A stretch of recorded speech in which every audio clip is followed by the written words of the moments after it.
Spotting fake websites and pop-ups. Okay.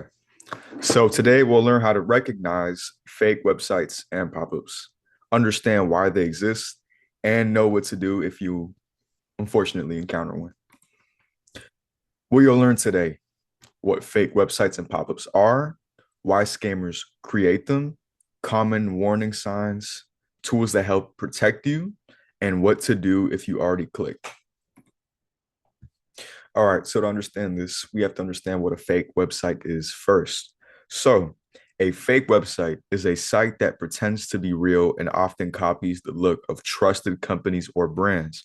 These sites are designed to trick people into trusting them so they will enter personal information or send money. So, this is a little example right here. They like to mask with like different like characters that are similar, and it's not the actual like website. So, what is a pop-up? A pop-up is a small window or a message that appears suddenly on your screen while browsing. Some pop-ups are harmless ads, but scam pop-ups are made to scare or rush you into clicking, calling a number, or downloading something unsafe. We've all seen something like this before, right? It's a little pop-up like this. Sometimes it takes you to a different website. Sometimes it downloads something. You never know. Why are fake websites and pop-ups made? To steal money, to collect personal information, to install harmful software, and to scam as many people as possible. So, scammers are usually after money, passwords, or to access your device. And fake sites are cheap and easy for them to make. So, it's super efficient. All right. So, some common goals that they share: scammers may use fake checkout pages or payment pop-ups that look real, tricking you into typing your card number so they can charge purchases or sell the information. For personal details, scammers may ask for your name, address, birthday, or phone number through fake forms, surveys, or account verification pages. Passwords. So, what they do for passwords is they have fake login pages that look like email, social media, or bank sites, and they are used to steal your password when you try to sign in. So, when you type your password in, you think you're logging in, but no, they just take your password. Bank access. Some fake sites ask you to confirm banking details or install software, which can give scammers access to your bank account or allow them to monitor activity. All right, scam tactics. Number one, urgent warnings. Urgency is a major warning sign. Real companies don't scare you to instant action. A scam warning might say your computer is infected or act immediately or your account will be locked. So it tries to pop up like bright colors, like caution signs, and it tries to urge you to press a button or take action. So you can see here, warning 5 hours is detected. And most of the time, this isn't necessarily true. They're just trying to get you to do something. Fake virus alerts. So, out of all the urgent messages, claiming to have a virus or defect is the most common. These are these are all scams. Your browser cannot detect viruses these way, so they can never be real. So they'll try to do that to people that don't know, and they'll just fish it that way. So this is an example right here. Scam tactic number two: strange website addresses. Always check the website address. Fake sites often look similar but aren't exact. A strange website may have the following: misspellings, extra letters or numbers, and doesn't match the real company. So you can see here as an example. The real site is this xyzcompany.com, and the other one is xyz-comp.com, which is a completely different website. Scam tactic number three: too good to be true. So a rule of thumb to go by is if it sounds believable, unbelievable, I mean, it usually is. So examples of this could be free prizes, waiting for you to press claim prize, huge discounts, and unexpected winnings. So they like to get you to click on stuff with things like this. So won a prize, don't pay to claim it, and then you click on it, and then you don't know what they can do after that.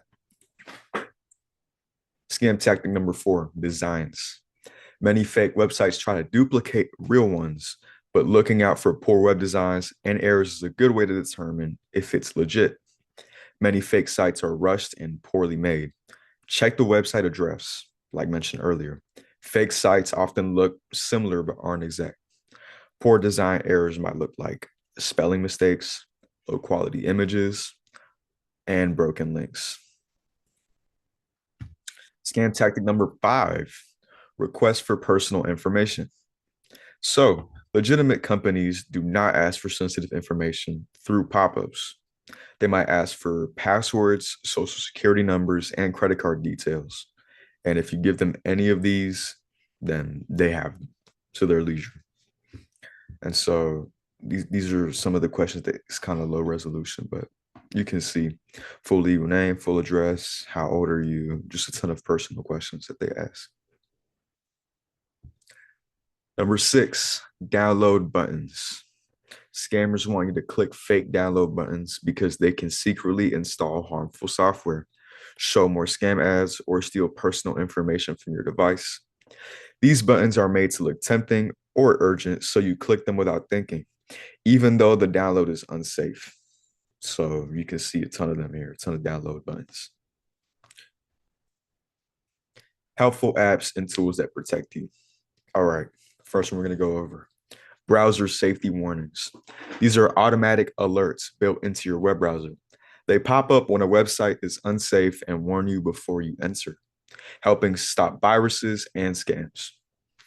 Website checkers. These tools check whether a website is trusted or risky based on reports from other users and security experts. They help you avoid fake or dangerous websites. And scam blockers. These tools look for scam emails, fake links, and phishing websites and block them before you click. They help protect your passwords, money, and personal information, which is an amazing thing. Recommended safety tools. All right. These tools help act like guardrails, helping stop you before you can reach unsafe sites.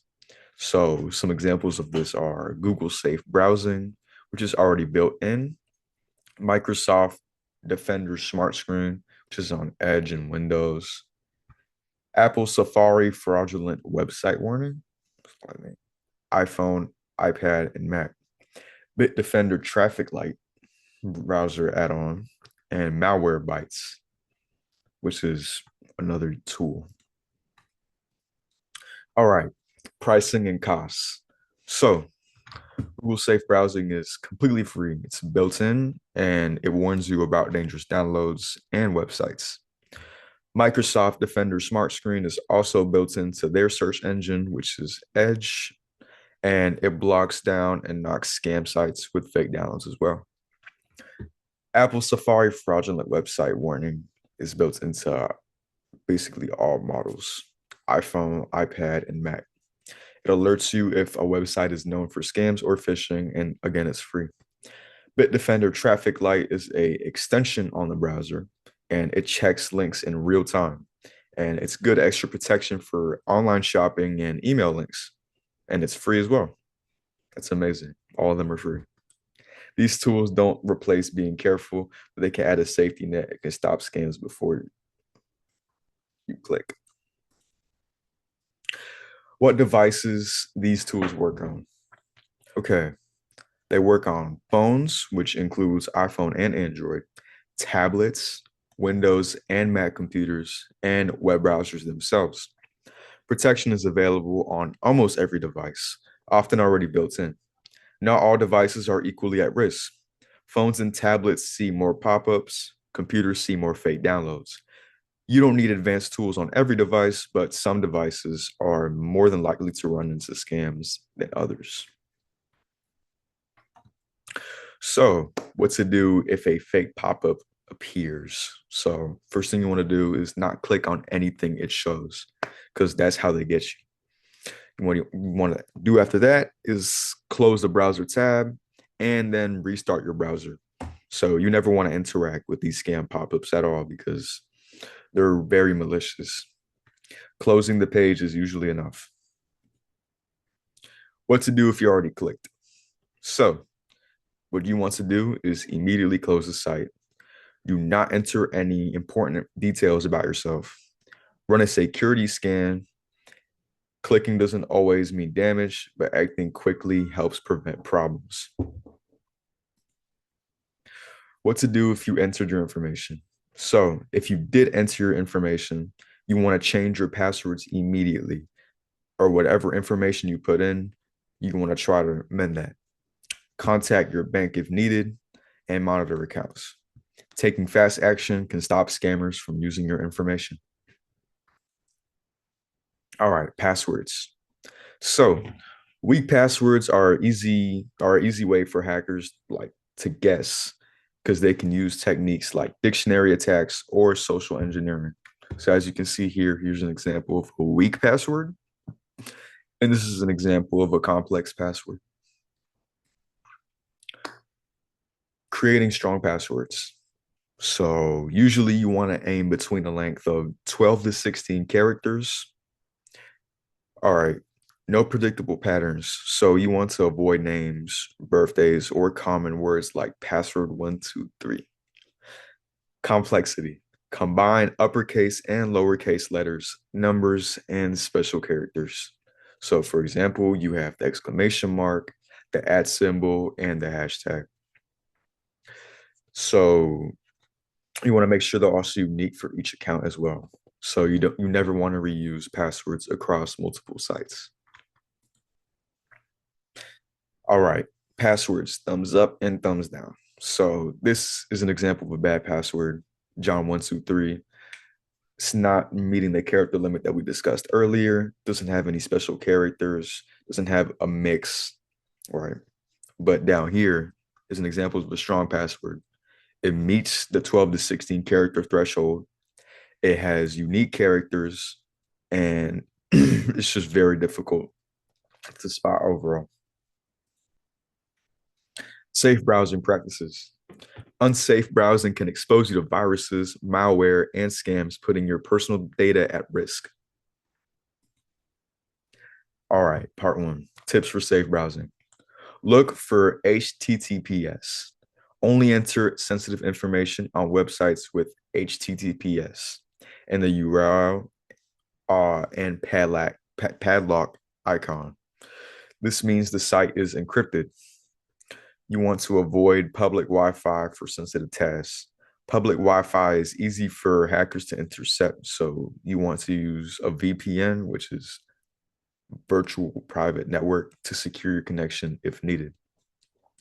Block and report. If you encounter harassment or inappropriate content, block and report the user. All right, part two, tips for safe browsing. So you want to regularly update your browser because this fixes vulnerabilities that the hackers could exploit. You want to use reliable antivirus software because a good antivirus can protect you from all the malicious websites and downloads. And the last thing you want to do is avoid clicking on ads. Some ads, especially on less reputable sites, can contain malware or lead to phishing sites. All right, how to avoid fake websites in the future. Type website address yourself. Bookmark trusted sites. Avoid clicking unknown links. Going directly to trusted sites is one of the safest habits that you can build. And yeah, that's it. Thank you.